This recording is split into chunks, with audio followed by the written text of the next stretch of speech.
Hey everyone, hope everyone's doing well today.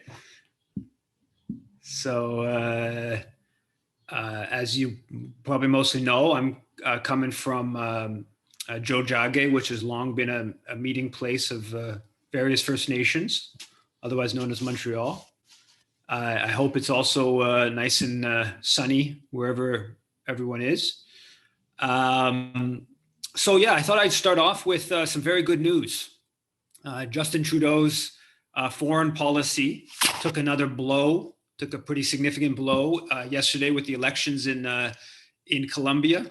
Oh, I should actually say for anybody who's new, this is the Canadian Foreign Policy Hour, which is a weekly kind of news recap and discussion of Canadian foreign policy. And we are very lucky today to have author Judy Rever, who's going to speak about a very important issue. But first off, I start off with the sort of recap on different developments in Canadian foreign policy. Yesterday in Colombia, the left-wing presidential ticket won. Clear blow to Justin Trudeau's and Stephen Harper's, for that matter, but kind of in a more direct way, Justin Trudeau's bolstering of pro-corporate, pro-empire politicians, while simultaneously trying to overthrow socialistic Latin American integrationist oriented politicians. And so the election of Gustavo Petro and Francia Marquez is considered the first left-wing president in Colombian history. So that's a very positive development. And the Trudeau government, again, they backed Ivan Duque, the hard right president, outgoing president, during the protests a year ago, the strike, when there was about 50 people killed by security forces. The Trudeau refused to say anything, even though it was actually fairly significant protests here. They refused to criticize. It took like more than 10 days for Marc Garneau, the foreign minister, to put out a statement somewhat critical. And if you look at Trudeau's policy across the hemisphere, they've been having defeat after defeat, right? There was obviously initially with AMLO in Mexico in mid 2018, then Kirchner in Argentina, then Boric in Chile, and Castillo in Peru, and Castro in Honduras. So there's been a wave of progressive politicians winning elections, and it looks like Lula will win the upcoming election in Brazil in October. So what was this sort of triumphalist Chrystia Freeland and Trudeau foreign policy of trying to overthrow the government in Venezuela 3 years ago has really turned around. Now that whole project is done. It's the whole Lima group that Canada sponsored to overthrow the Venezuelan government has not met now for a year and a half. And in fact, it's the initiatives like the CELAC, the Community of Latin American and Caribbean Countries, that excludes Canada and the US. That's an initiative that's 12 years old. That's now back on the agenda. So the Latin American integrationist forces are in ascendance, and there's no doubt that in the mining companies and oil companies in Canada are not happy with the election result yesterday. The vice president, who's the first ever Black woman elected to that position in Colombian history, she comes out of challenging mining companies. An activist against mining. And of course, Colombia is the bastion, as Hugo Chavez put it, is the Israel of Latin America. It was the hub of right-wing, maintained a bulwark of American power in the region. And so there's no doubt that the military is hostile to the new government. There's paramilitaries, lots of obstacles within Colombia, the whole narco kind of world. So they won't have close to complete power, but it's a big shift away from this the history in Colombia, and is a clear rejection of Trudeau's backing of the ouster of Chavez or of Maduro, backing of the overthrow of Evo Morales in Bolivia, and so those governments are still there. So their coup attempts have failed, and now you have a resurgence of progressive politics. So it really is a positive development, and it looks like there's more to come in this shift in the hemisphere. And again, I should be clear: we should be poke it in Trudeau and Freeland's nose, because they were. I mean, 3.5 years ago, they had this meeting in Ottawa where they were boasting about their leading role in the Lima Group, and they were going to get rid of that dictator Maduro and all this kind of stuff. And they'd rallied much of Latin America behind their project, and in fact, in a pretty brief 3 years, that whole politic has reversed.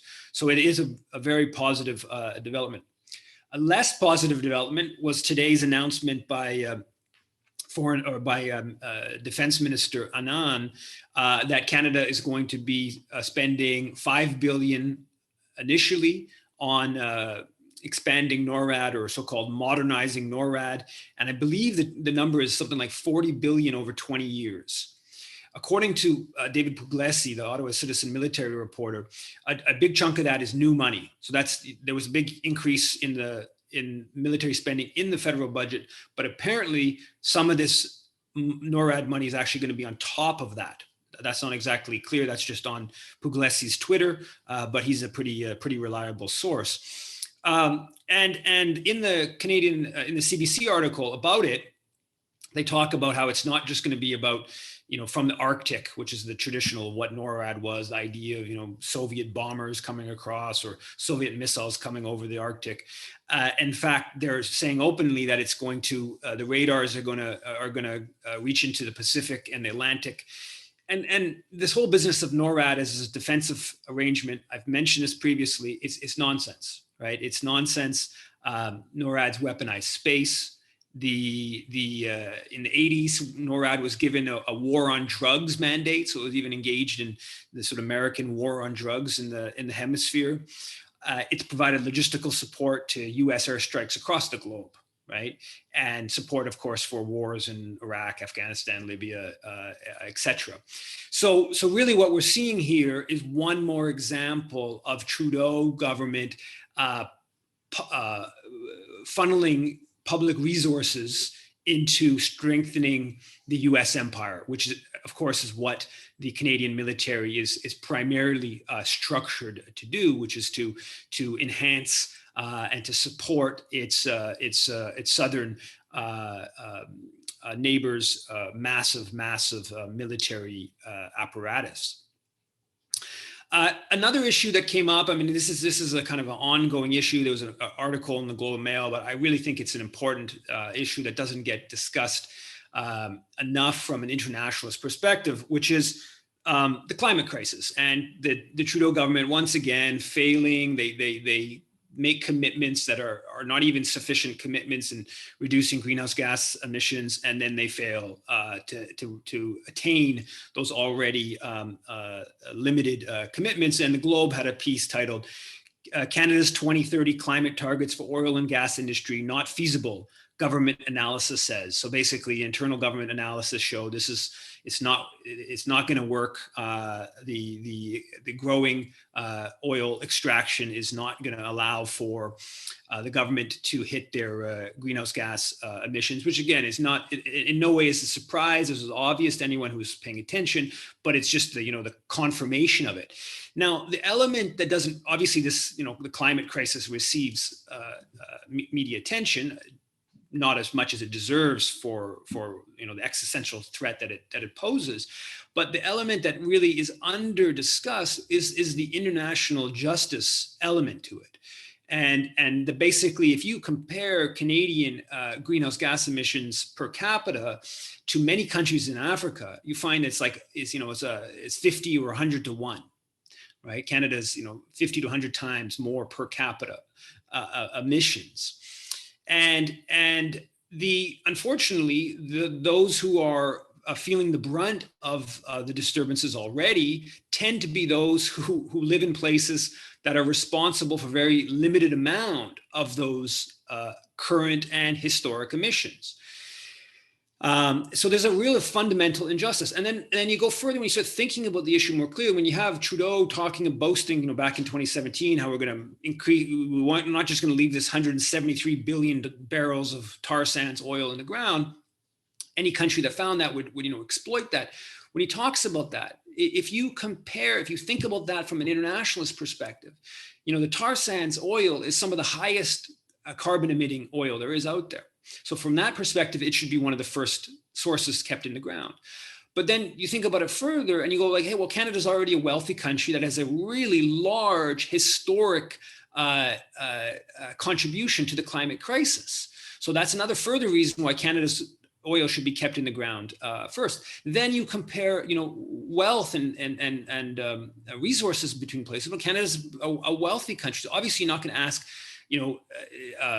Uganda to keep its oil in the ground before you're going to ask Canada to keep its oil in the ground, because from a wealth perspective, of course, it should be those who have more who pull back rather than those who have less.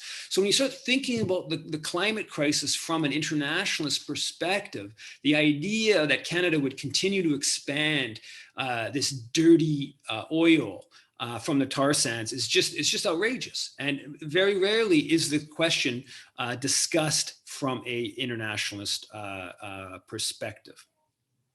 Another issue, another development last night, actually late last night, I was searching Erwin Kotler's name on Google because he's on a list of politicians and public figures that I if he's doing a public speech in Montreal, that I'll do my best to come by and give him my 2 cents about things. And last night I didn't find that he was speaking in Montreal, unfortunately. A few years ago, we had the good pleasure to challenge him on his support for Israeli violence and apartheid when he was speaking at Concordia.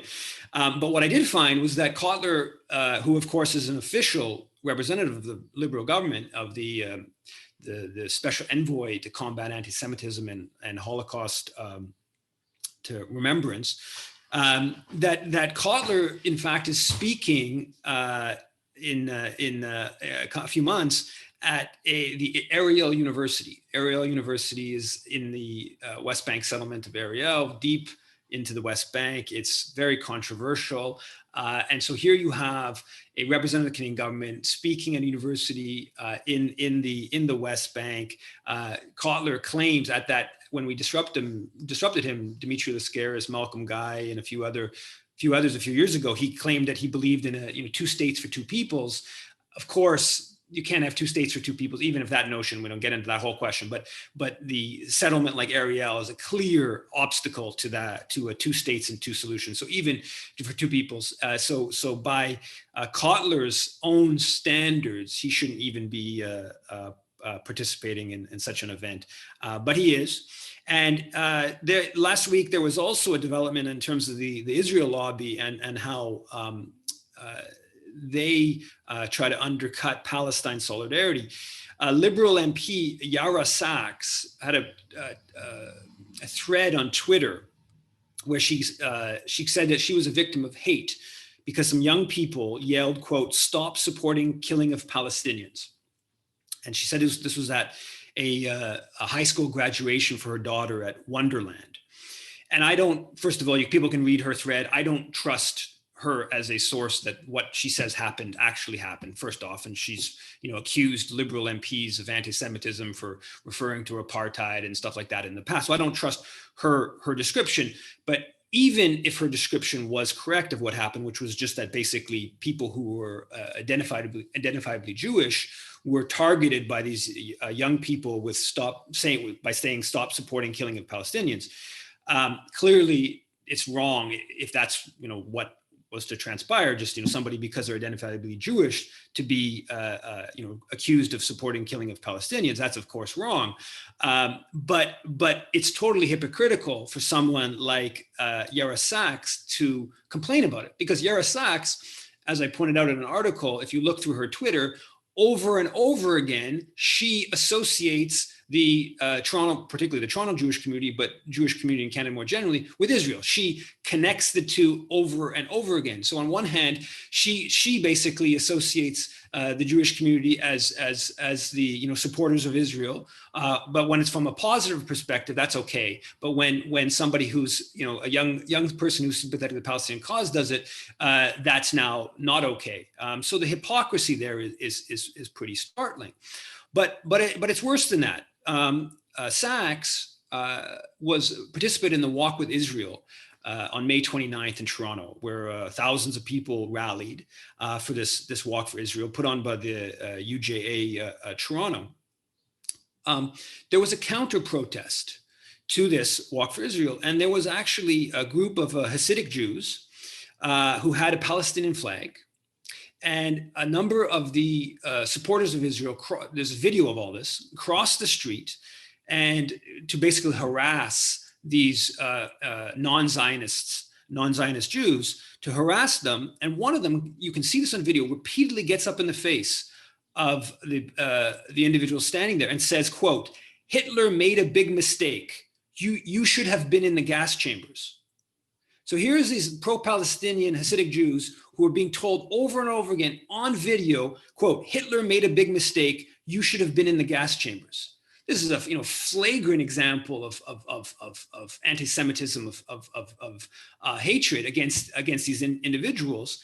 Complete silence, right? Total silence. Any of the pro-Israel groups, any of the politicians, and I was told by an activist that he actually got in touch because the MP Yara Sachs is his MP in his riding. He had video of some of this stuff, and he got in touch with her about this incident. Refused to get back to her, and she of course attended this get back to him. She of course attended this Walk with Israel where this incident took place, and totally quiet on the matter. Unfortunately, what Sachs did in her thread, where she basically takes a shot at the Palestine solidarity movement for this alleged incident of hate during the graduation ceremony. Unfortunately, it worked. Her effort worked because NDP MPs, Matthew Green and Heather McPherson, fairly pro-Palestinian MPs, they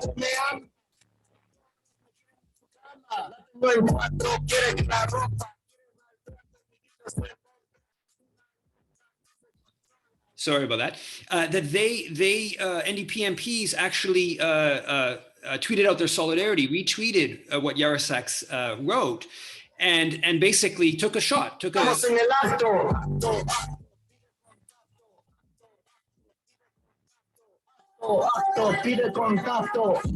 named Luana Saori. I would remove that person. Yeah, you have a disruptor. It's a person called Luana. So I guess somebody was disrupting. I'm not sure, but so anyways, it worked because NDP MPs echoed it. That's the end of it. I have to be honest. I can't be too hard line on disruptors, considering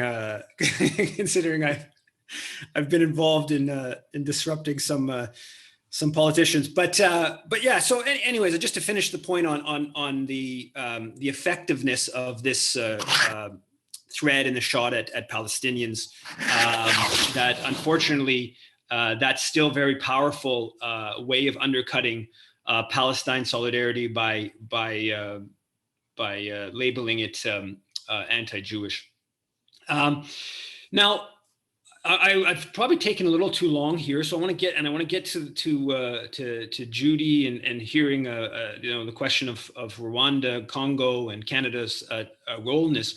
But just to set it up a little bit, I want to bring a little bit of Ukraine. I'll go through it quickly, but basically the Trudeau met with or had a conversation with Paul Kagame, who's the president and a brutal dictator in Rwanda, on a couple days ago, about the upcoming Commonwealth summit that's taking place in Kigali.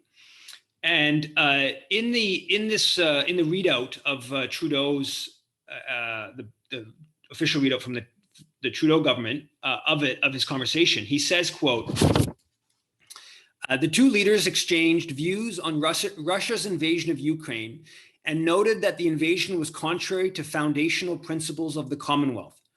Prime Minister Trudeau reiterated that the invasion was an affront to the fundamental principles of sovereignty, territorial integrity, self-determination, and international law, and expressed that it is important for the Commonwealth Summit to provide an opportunity for member countries to stand up for democracy and denounce Russia's invasion of Ukraine. That might all sound fine, and there's a certain degree of legitimacy to that statement, but the double standards, the hypocrisy of having that statement with Kagame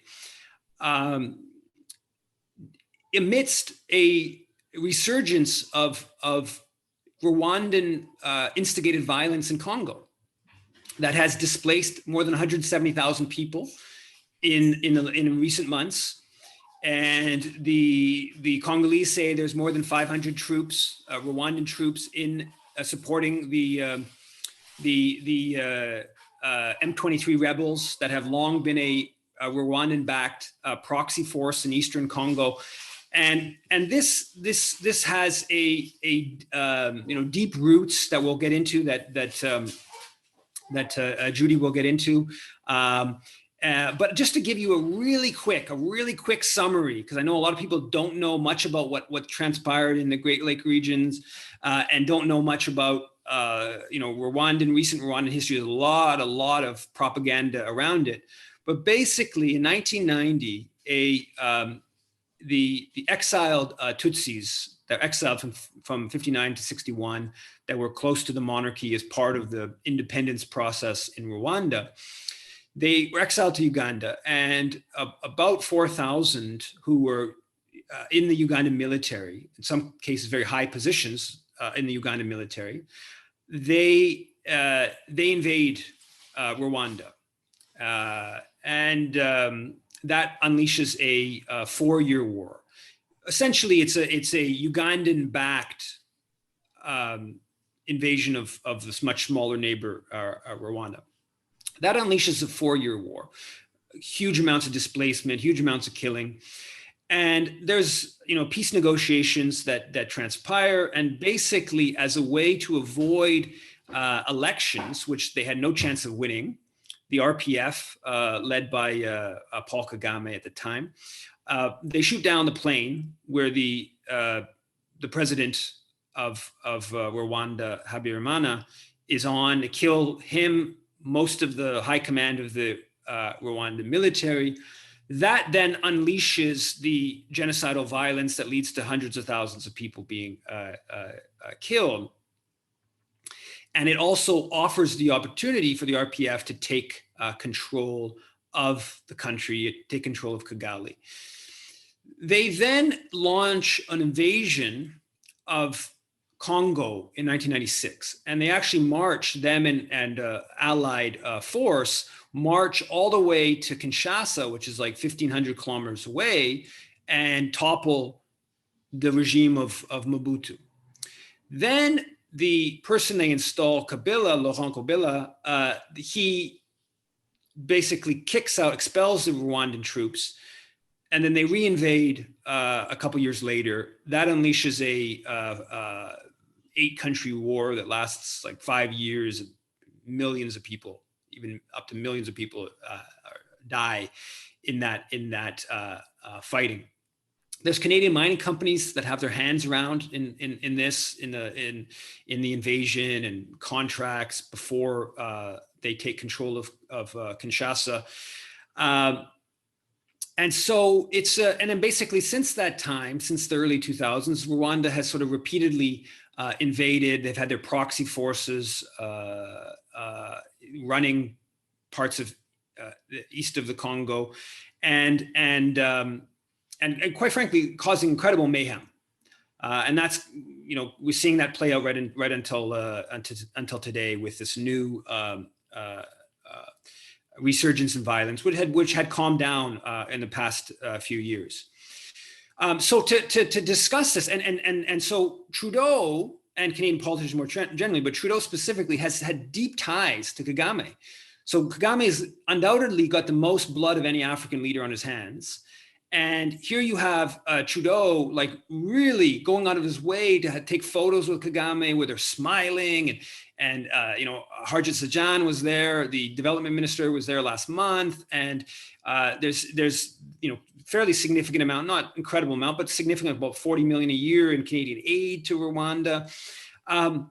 Despite this incredible violence that they've unleashed in the Congo and internally more generally. And so to get into this question more deeply, I asked Judy Rever, who is a Canadian journalist, Montreal-based journalist, who's the author of a very important book called In Praise of Blood, that details the RPF's violence. She's somebody who's been she's been a victim of Paul Kagame's death threats and efforts to actually to threaten her and potentially even target her alongside others. And so yeah, first of all, thanks a lot, Judy, for coming on to the Canadian Foreign Policy Hour. And I just wanted to start off by just asking you a little bit about if you can just sort of lay out the question of the shooting down of the plane in 1994, because you've done some very important investigative work on that question. Yeah, well, I mean, you mentioned that the RPF was responsible, and that's correct. The most credible evidence that we know of, which comes from the UN Tribunal, confidential testimony and evidence from the UN Tribunal, which the Office of the Prosecutor did not want to be released, and also evidence from a French court. Both reveal that Kagame and his RPF brought the missiles over from Uganda, its organic ally, and basically trained a missile team, and then brought from northern Rwanda, from their base to Kigali, these missiles, and then shot down the plane, which of course unleashed the genocide. And one of the great injustices and tragedies is that Kagame and the RPF have not been prosecuted for this crime, okay, which clearly demonstrates conspiracy, and which led to so much bloodshed in Rwanda and then later in the Congo that you described. But we could have prosecuted Kagame. The UN Tribunal chose not to. I also believe that the United States had keyhole satellites, very sophisticated satellites, and so has all that evidence and refuses to release it. So time and time again, the issue for me on the plane, but also the incredible crimes that the Rwandan Patriotic Front has committed before the genocide, during and after, those crimes have gone unpunished. International authorities, but the United Nations, I would say, and Washington in particular, have done their utmost to protect Paul Kagame for various geopolitical reasons. And Louise Arbour, the former Canadian Supreme Court Justice, is one of the people who did help protect Kagame to avoid prosecution. It might have been your article in the Globe and Mail. I'm not sure it was you or Jeffrey York or the two of you, where she actually sort of apologized a little bit for that, if I remember correctly, a couple of years ago. Yeah, Jeffrey York wrote that article along with another journalist who interviewed Louise Arbour. Yes, she shut down the first probe, which collected evidence that showed Kagame and the RPF were behind the shooting down of President Habyarimana. And she claimed that the UN tribunal, which she was heading at the time, did not have the mandate to prosecute the crime of what would have been qualified as terrorism, and that the UN tribunal was only mandated to prosecute the most serious crimes of genocide and crimes against humanity. Well, that isn't true. Under the ICTR mandate, which is the UN tribunal mandate, they clearly were able to prosecute terrorism. And we've seen in UN-backed tribunal that investigated the murders of Pakistani leader and Lebanese leader, and have ruled on these things. Now, there were 2 African leaders who were killed, and there was enormous violence that changed the fabric of the African continent because of that act. And the UN refused to investigate and prosecute those responsible. And I think that people to just sort of grasp this. So Kagame is viewed as the person, his legitimacy is largely based upon the idea he's the person who put an end to the genocide.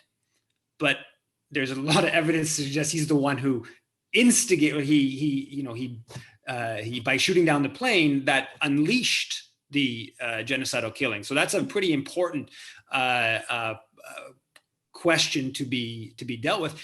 And then the part of Kagame's justification, or Rwanda's justification for intervening in the Congo, is to track down perpetrators of the genocide, or that there was a threat to Rwanda from those who had fled into the Congo. So that act in '94 then is part of the legitimizing of invading the Congo, unleashing many more millions dead than anyone claims actually died in Rwanda in 1994, which is terrible, into 800,000 people, or there's different numbers out there, but certainly hundreds of thousands of people. But the killing in the Congo is into the millions. So that question is quite an important question, and so we have Louise Arbour, a Canadian Supreme Court justice who has enabled this sort of the lack of prosecution on that. And there's also obviously, of course, Romeo Dallaire, which maybe I'll get to in a bit more, who plays a role in a lot of this stuff. But I wanted to talk to you, or ask you about, just can you kind of lay out, because a lot of your book is about the violence that the RPF committed in the Congo, 96, and in the war, subsequent wars. Can you kind of lay that out a bit? Yeah, well, my book is really a re-examination of the Rwandan genocide. And I look particularly, I examine the record of Paul Kagame and his Rwandan Patriotic Army. That's the armed wing of the Rwandan Patriotic Front. So what I say in my book, I show detailed evidence that Kagame's RPF unleashed the genocide against Tutsis by, as you say, shooting down the train and triggering the mass violence. I say as well that Kagame's troops conducted very well orchestrated, highly planned ethnic cleansing operations in zones that they immediately seized. And in those zones, their troops, using mobile units, massively killed targeted Hutu peasants, and committed genocide against Hutus. And these crimes have never been investigated properly or prosecuted by any international court. So I say that. I also say that Kagame's RPF potentiated the genocide against Tutsis. And why I say that, they certainly did not stop the genocide. What Kagame's troops did was they trained commandos. This is a fairly controversial aspect of my research based on testimony that I first found in confidential documents that were leaked to me from the tribunal. There were RPF commandos who were trained to infiltrate the Hutu militia, who were active in targeting Tutsis during the genocide. So essentially, one of the Hutu militias was called Interahamwe. You probably are familiar with that name. Well, RPF commandos infiltrated those militias like the Interahamwe and others, and participated directly in killing Tutsis at roadblocks in Kigali, but also throughout the country. So this is really sinister. It is horrible, and it flies in the face of all of the official narrative that we've been told. And the reason this is evidence that is based on fact is that the testimony of these RPF commandos actually participating in targeting and killing Tutsis. This comes from former RPF soldiers and officers who fled Kagame's Rwanda. These are not stories that were made up by Hutus. Hutus first talked about this phenomenon, but it's based on fact, and the tribunal collected evidence to this effect and hid it. But then the invasion in 96, then the Rwanda backing the Laurent Kabila's forces, they march all the way across what is a massive country, Congo, and Kinshasa, of course, is on the far end, the western edge of the Congo. Rwanda's on the eastern border of Congo, and they overthrow a government, and they there's all kinds of killing. There's books that detail people, Rwandans who were fleeing west across the country, being sort of hunted down by Kagame's forces. But yeah, could you talk a bit more about sort of the violence and the sort of politics of the ouster of Mobutu and installing Kabila? Well, there's a lot to say about that. Number one, just to go back historically a second, Yves, during Mobutu's reign, you mentioned Mobutu Sese Seko, who initially was an ally of the United States. He increasingly during the 1980s and early 90s became a pariah, and he was unpredictable and no longer reliable or very useful after the Cold War ended. And what we saw was a big drop in production under Mobutu of production of cobalt and copper, essentially. And so the West wanted access to those minerals. And these things are very easily tracked. And so what we saw really is Kagame being very useful to the West, already installed in Kigali in 1994, creating a climate for the West that was more, for Washington in particular, that was more conducive to its geopolitical objectives.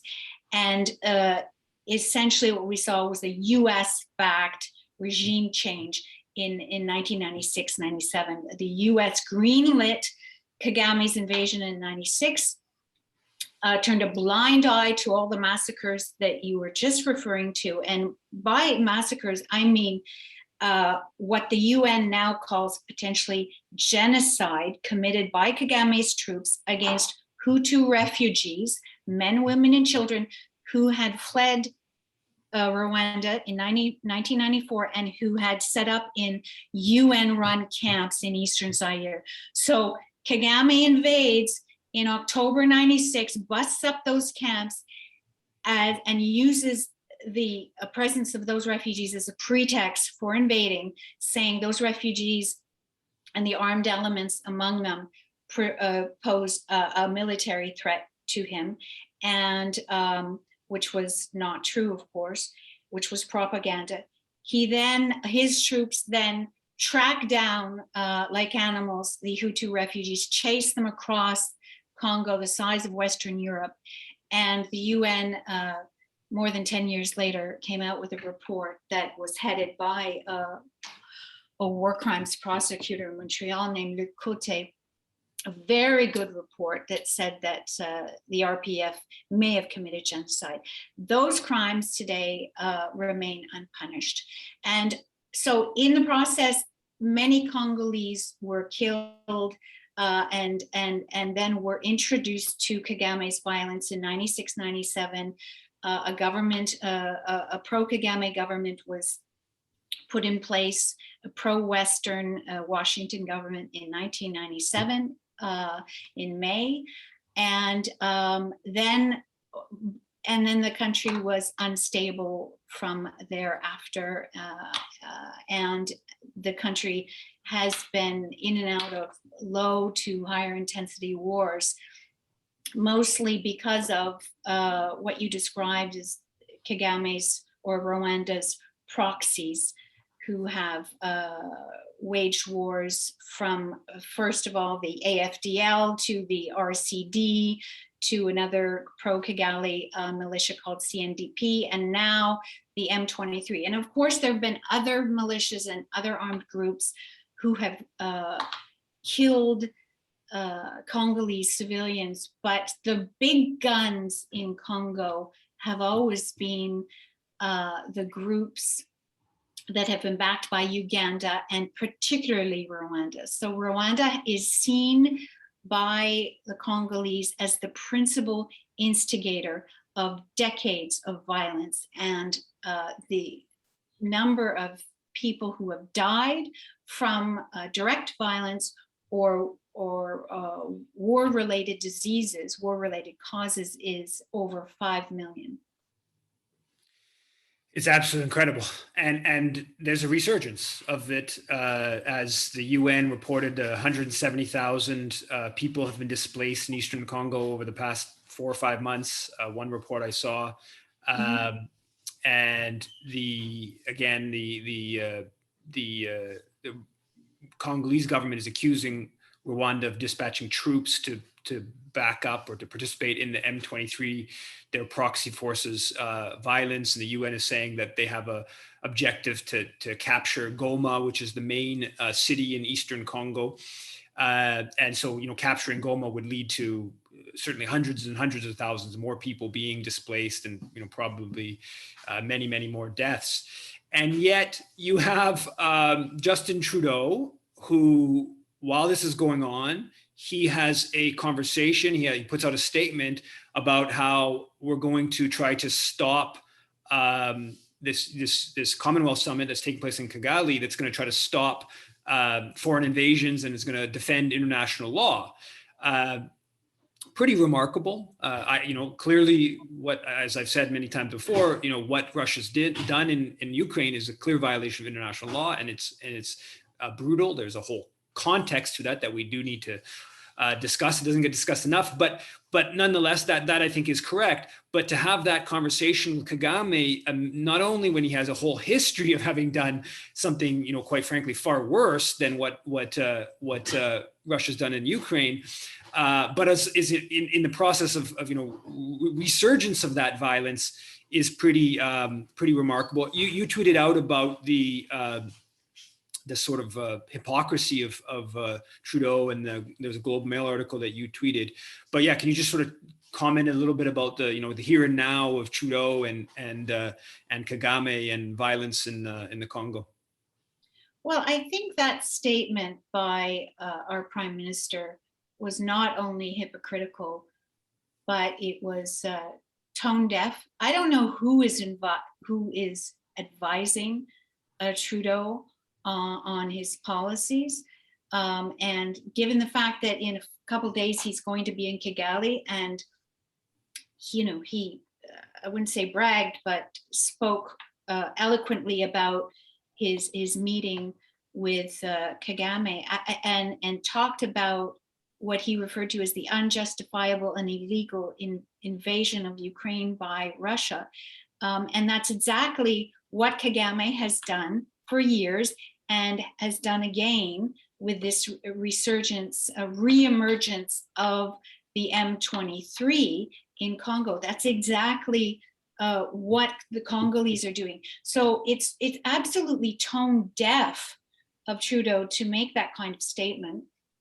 And it's very hurtful for the Congolese. You know, Trudeau mentioned that on the agenda, and they would be pushing the core values of the Commonwealth, the so-called core values of democracy, peace, and freedom. Rwandans have no ability to enjoy basic freedom. Their rights are violated on a daily basis. Rwandans who flee are tracked down by Kagame's intelligence agents and others. I mean, who is Trudeau kidding? I mean, it's unbelievable that you know, I know that he has to grasp a number of foreign policy issues, but this is really outrageous that he would say such a thing.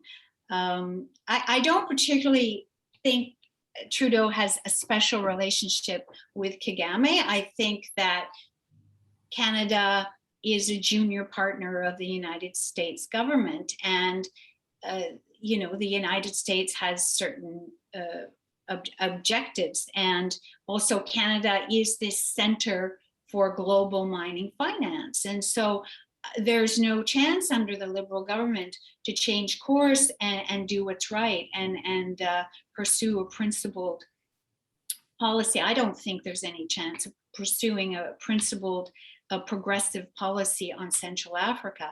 But it's really quite astonishing, the bravura or the bravado that Trudeau uses when he makes these statements.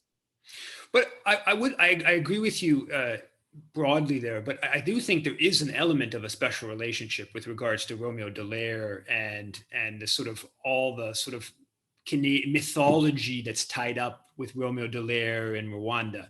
That is, I think, a somewhat uniquely Canadian thing, right? Like even Gerald Kaplan, the African Union's report on the Rwanda genocide was actually written in Toronto by Gerald Kaplan, who gets his position because he's good friends with Stephen Lewis, who gets to basically heavily influence, if not make the decision of who gets to write this report. So that there is a whole history, and Romeo Dallaire is somebody who still is very close to Kagame, despite all of the very close. I was just saying, I don't think Trudeau, you know, Canada's a junior partner of the US, and Trudeau's a kind of a junior PM. I mean, he's not a kingmaker. He's not one of Canada's Kagame's kingmakers, who are Tony Blair and Bill Clinton.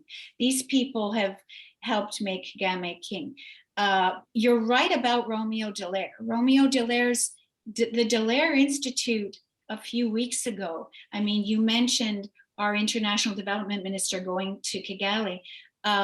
The Canadian government released $68 million to East African countries for various humanitarian projects, but a fair amount went to Rwanda. They didn't want to say exactly how much, but it went through the Dallaire Institute to Kigali.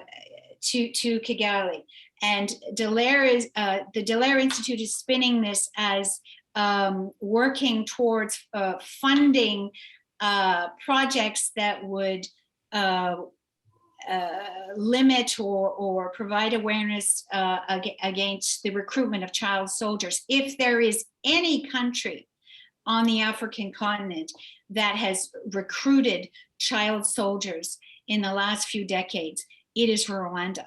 And Kagame is one of the most serial offenders of kidnapping and recruiting by force children into the ranks of his proxies, who were then sent into Congo. So this is really shocking. And the fact, I know you've written a lot, Yves, about Romeo Dallaire, but Romeo Dallaire has become increasingly close to Kagame since the genocide, has supported a man who Romeo Dallaire knows committed incredible atrocities during the genocide. He was there, and he knows that the Akagera Park, for example, and I've brought this up in another interview, the Akagera Park in the east of the country was used by the RPF to burn bodies. He knows that massive fires were burning in April, and in May and in June, and those were rainy months. Those were not dry months. He has that information. He also knows that after July, and he's admitted this in an interview, that Quebec nuns were coming to him and telling him about how the RPF were killing peasants after the official genocide ended. He was collecting some of these stories, and yet he remains a steadfast supporter of Kagame today. And he has even spread propaganda, Romeo Dallaire, about who has shot down the plane. At one speech, he spread some propaganda about the missiles used. He said that they were French Mistral missiles, and everyone knows that's not true. And he also said that Hutus were responsible. So he's basically done a lot to, I feel, distort history and cover up history. He really has a lot to answer for, as far as I'm concerned. And I just like to broaden the ideological element of Dallaire, is that the whole intervention, or the lack of intervention, as is framed in the official discussion in Rwanda in '94, is used to justify things like the responsibility to protect doctrine, right? Which was a Canadian-sponsored doctrine to basically supersede state sovereignty. And if there's massive human rights violations, it was a responsibility of the international community to intervene to stop those human rights violations. That is what the Canadian government of Paul Martin used partly to justify invading and overthrowing Haiti's government in 2004. Also in 2011, the responsibility to protect doctrine was cited to justify the bombing campaign in Libya. So Dallaire, it takes on a broader ideological kind of tool within Canadian foreign policy of this sort of liberal interventionism. And so I think that the Dallaire case, it's not just important to understand because of it, continues to, what happened in '94 in Rwanda continues to manifest itself in Congo today, and so it's important to understand the violence of Kagame and the RPF to try to push back against what's going on in the Congo today. But there's also broader implications for Canadian foreign policy. Considering that we were disrupted, I'm not sure if it's a great idea to open it up to questions, and we're pretty close to our 7 o'clock, and I really do try to keep this to an hour. So I think maybe I won't open it up to questions, and I'll just state that first of all, people want to take action. One issue online, there's a campaign on Twitter, Rwanda is killing, for people who are interested in this subject and trying to constrain Rwanda's violence in Eastern Congo today. And I think that we clearly have an opportunity in Canada in the coming days to raise this question with Trudeau going to Kigali for the Commonwealth Summit. Another issue, maybe a bit more organized in Canada, is that beginning this weekend and throughout the week, there is actions against NATO taking place, because the NATO summit is taking place in Madrid on the 28th, 29th, and 30th. there's a whole list of actions, rallies, and some online, some rallies that people can find out about on the peaceandjusticenetwork.ca/stop NATO. So peaceandjusticenetwork.ca/stop NATO.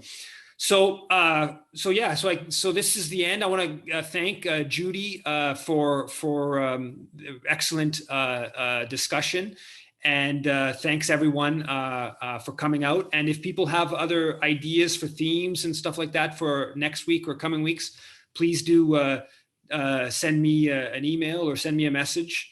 And yeah, thanks a lot for participating, and good night, everyone. Thank you. Thanks.